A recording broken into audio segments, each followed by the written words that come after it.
दोस्तों, स्वागत है आपका मेरे YouTube चैनल इंग्लिश बाबू पर।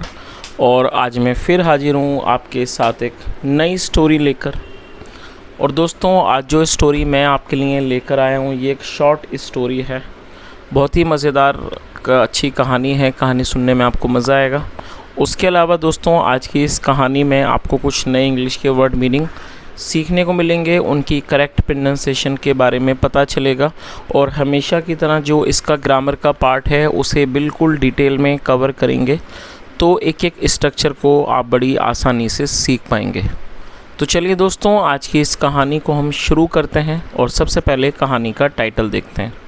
कहानी का टाइटल है द डिफेक्टिव क्लॉक। दोस्तों, डिफेक्टिव एडजेक्टिव है जिसका मतलब होता है ख़राब, और क्लॉक मतलब घड़ी, ख़राब घड़ी।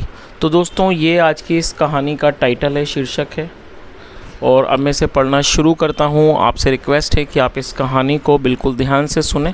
यदि आज की कहानी में आपको कोई नया शब्द या फिर नया स्ट्रक्चर मिले तो आप उसको नोट करें, और यदि कहानी अच्छी लगे तो लाइक भी ज़रूर करें। तो चलिए इसको शुरू करते हैं। One day Suresh father gave him money and asked him to buy a clock from the market। क्या मतलब हुआ? One day Suresh father.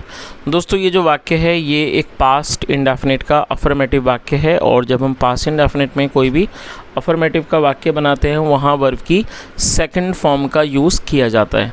Give का मतलब होता है देना, और सेकंड फॉर्म में गेव। और दोस्तों, यहाँ सुरेश के बाद एपिस्ट्रोफी एस है। जब हम किसी नाम या व्यक्ति के साथ कुछ जोड़ते हैं तो एपिस्ट्रोफी एस का यूज़ किया जाएगा। और आप याद रखें, जब हम ऐसे किसी भी नाम के साथ जिसमें लास्ट में एच आता हो उसमें हम ई एस जोड़ेंगे, तब हमें जो इसकी प्रोनाउंसिएशन है उसमें हमें ई अपनी तरफ से ऐड करना होगा। तो यहाँ पर सुरेशेस इसको पढ़ा जाएगा। तो क्या अर्थ हुआ? वन डे, एक दिन, सुरेशेस फादर, सुरेश के पिता ने, गेव हिम मनी, उसे पैसे दिए, एंड आस्क्ड हिम, और उसको कहा, टू बाय अ क्लॉक, एक घड़ी खरीदने को, फ्रॉम द मार्केट, बाज़ार से। तो इस तरह से पूरी लाइन का क्या अर्थ निकला? एक दिन सुरेश के पिता ने उसे पैसे दिए और उसे बाज़ार से एक घड़ी खरीदने को कहा। Suresh went to a showroom and bought a beautiful clock। दोस्तों, ये जो वाक्य है ये भी एक पास्ट इंडेफिनिट का ही अफर्मेटिव वाक्य है जहाँ पे सेकंड फॉर्म लगाई जाती है। गो मतलब जाना, second form went. Suresh went, Suresh गया, टू आ शोरूम, एक शोरूम, सुरेश एक शोरूम गया, एंड बॉट, और दोस्तों ये बाय की सेकंड फॉर्म है, बाय मतलब खरीदना, सेकंड फॉर्म है बॉट, BOUGHT, आप इसे नोट कर लीजिए। एंड बॉट, और ख़रीद ली, अ ब्यूटीफुल क्लॉक, एक सुंदर घड़ी। तो पूरी लाइन का क्या अर्थ निकला? Suresh went to a showroom and bought a beautiful clock. Suresh showroom गया और एक सुंदर घड़ी खरीद ली।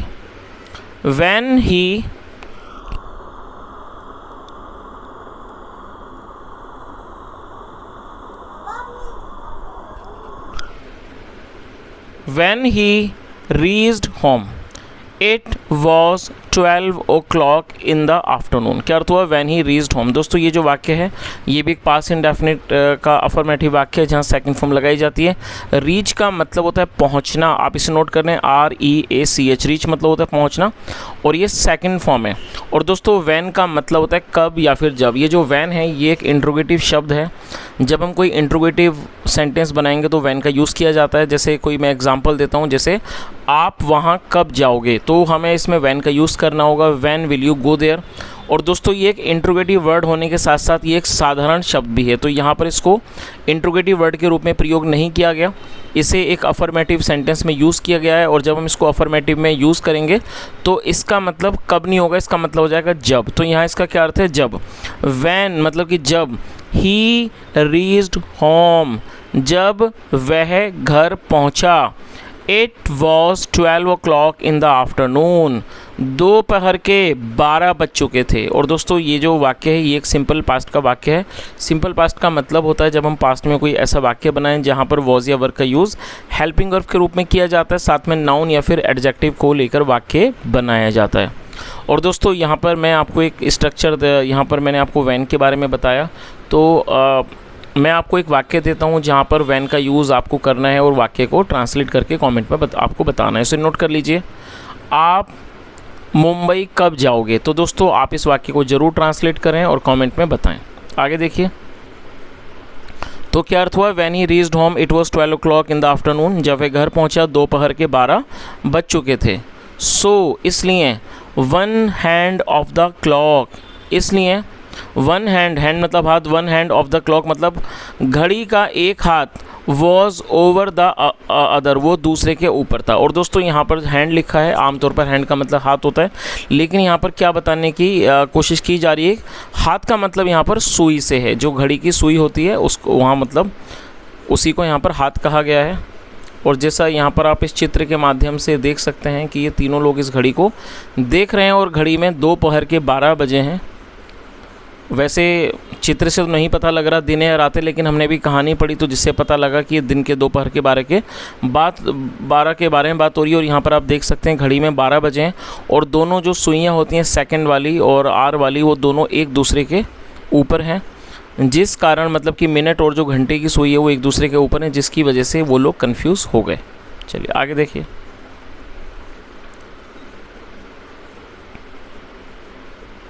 तो क्या अर्थ हुआ इस लाइन का? So one hand of the clock was over the other, इसलिए घड़ी का एक हाथ दूसरे के ऊपर था। द होल फैमिली, पूरा परिवार,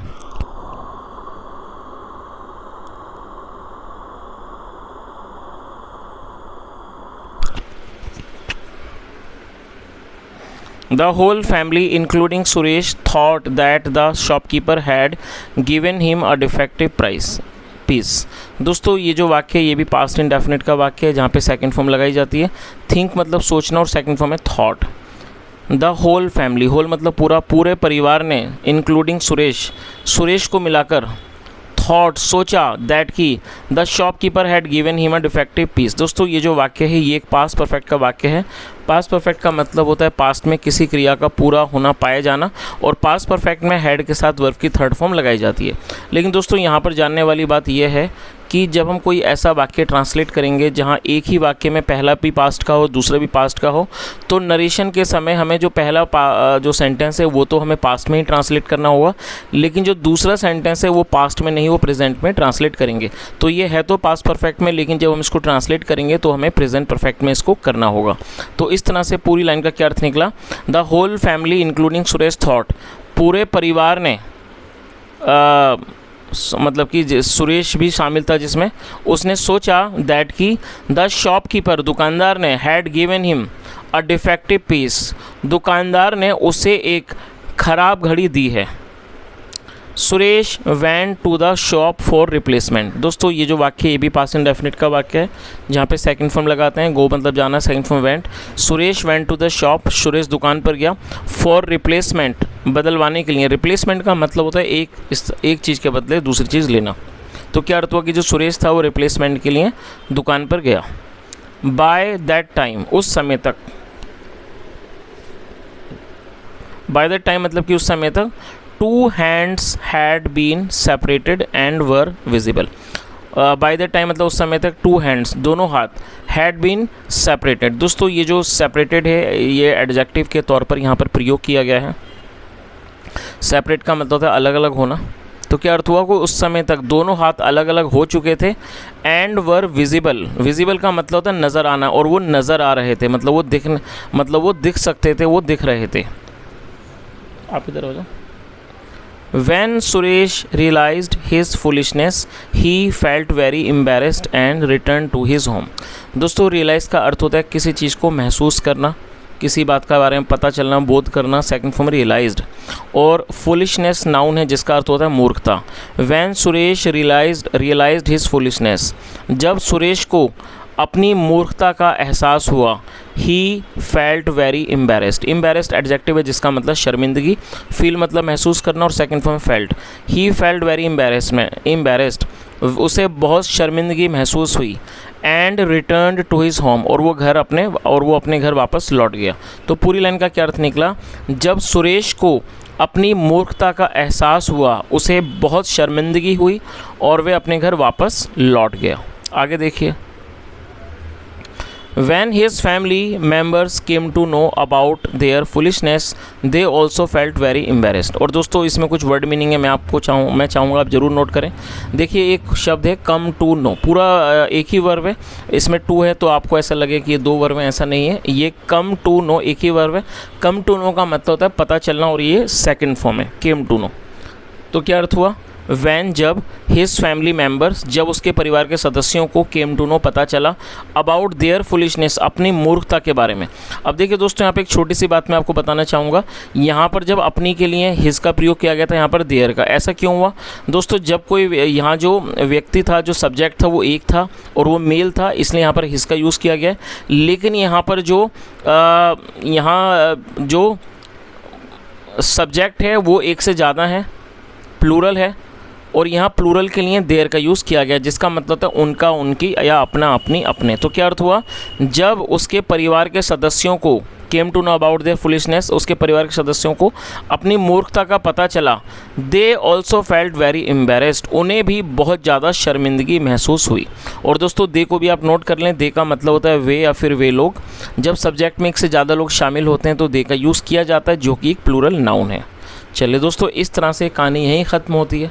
मैं उम्मीद करता हूँ कहानी आपको अच्छी लगी होगी, और यदि आपको मेरा पढ़ाने का प्रयास भी आपको अच्छा लगा हो तो आपसे रिक्वेस्ट है आप इस वीडियो को लाइक करें, शेयर करें, चैनल को ज़रूर सब्सक्राइब करें। यहाँ तक सुनने thank you so much, have a nice day and bye.